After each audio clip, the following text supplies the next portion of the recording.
जय श्री कृष्णा। सभी कृष्ण भक्तों को मेरी राधे राधे।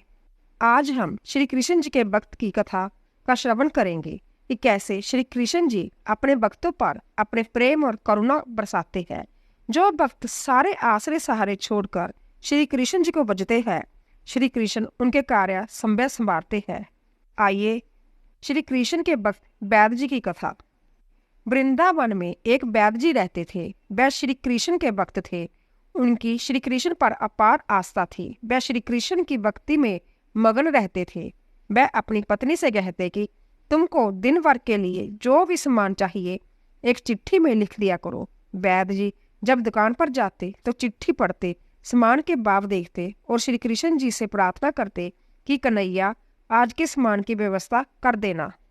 जैसे ही उन्हें जितने धन की आवश्यकता होती उसकी व्यवस्था हो जाती तो वह अन्य मरीजों से पैसे नहीं लेते थे और अपने गांव लौट जाते और ईश्वर भक्ति में मगन रहते।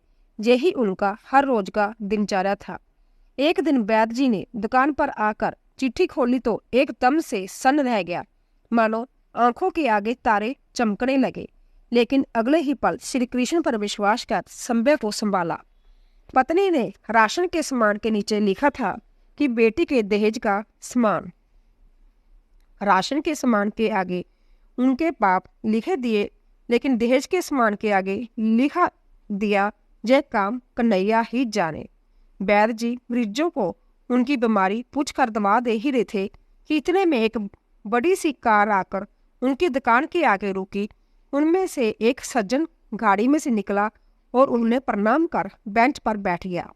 बाकी के मरीज दवा लेकर चले गए तो बैद जी ने उस सज्जन को बुलाया और कहा कि आपको दवा लेनी है तो अपनी नाड़ी दिखानी पड़ेगी। वह सज्जन विनम्रता पूर्वक कहने लगा कि बैद जी, लगता है आपने मुझे पहचाना नहीं।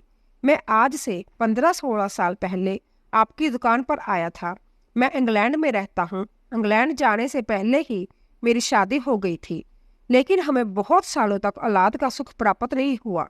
हमने भारत और इंग्लैंड दोनों जगह इलाज करवाया, लेकिन कोई फायदा नहीं हुआ। फिर मुझे किसी ने आपके बारे में बताया। आपने मुझे सतावना दी और कहा कि निराश नहीं होते, क्योंकि श्री कृष्ण के खजाने में किसी चीज का कोई कमी नहीं। खुशी कमी जीवन मृत्यु सभी ईश्वर के हाथों में है। ईश्वर पर भरोसा रखो। अगर कन्हैया की कृपा हुई तो तुमको संतान सुख अवश्य मिलेगा। आपने मुझे दवाई की पुड़ियां बनाकर दी और उसे खाने की विधि भी बता दी।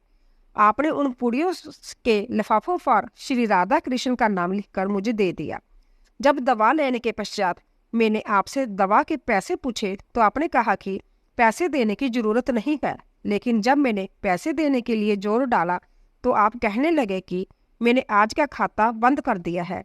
मुझे यह बात समझ नहीं आई तो आपने बताया था कि मैंने आपके घर के खर्च लिए जितनी रकम श्री कृष्ण जी से मांगी थी वह मुझे मिल गई।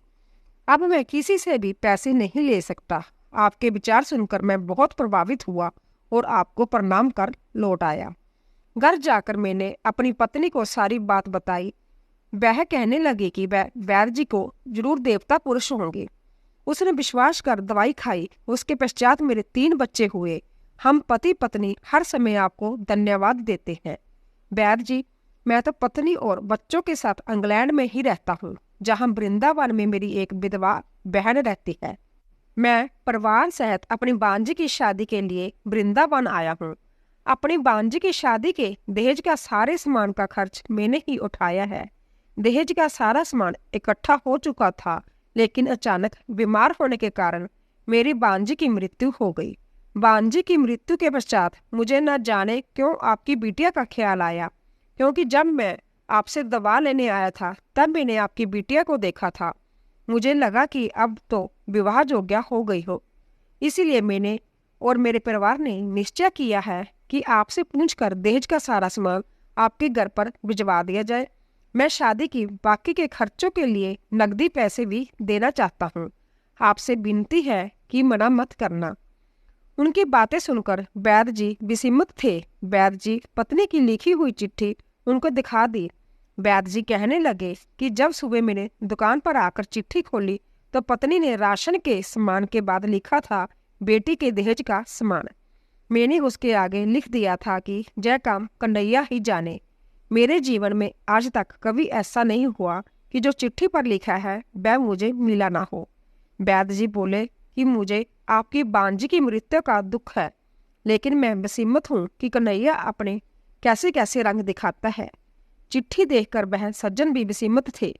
वैद्य जी कहने लगे कि मुझे अब जो भी मिला है मैं उसे कन्हैया की कृपा से मिला है। ऐसे ही हे श्री कृष्ण, तभी तो कहती है कि भक्ति ऐसी करो कि कष्ट भक्त पर जो हो फिक्र ईश्वर को हो, इसके कष्ट को दूर कैसे करना है।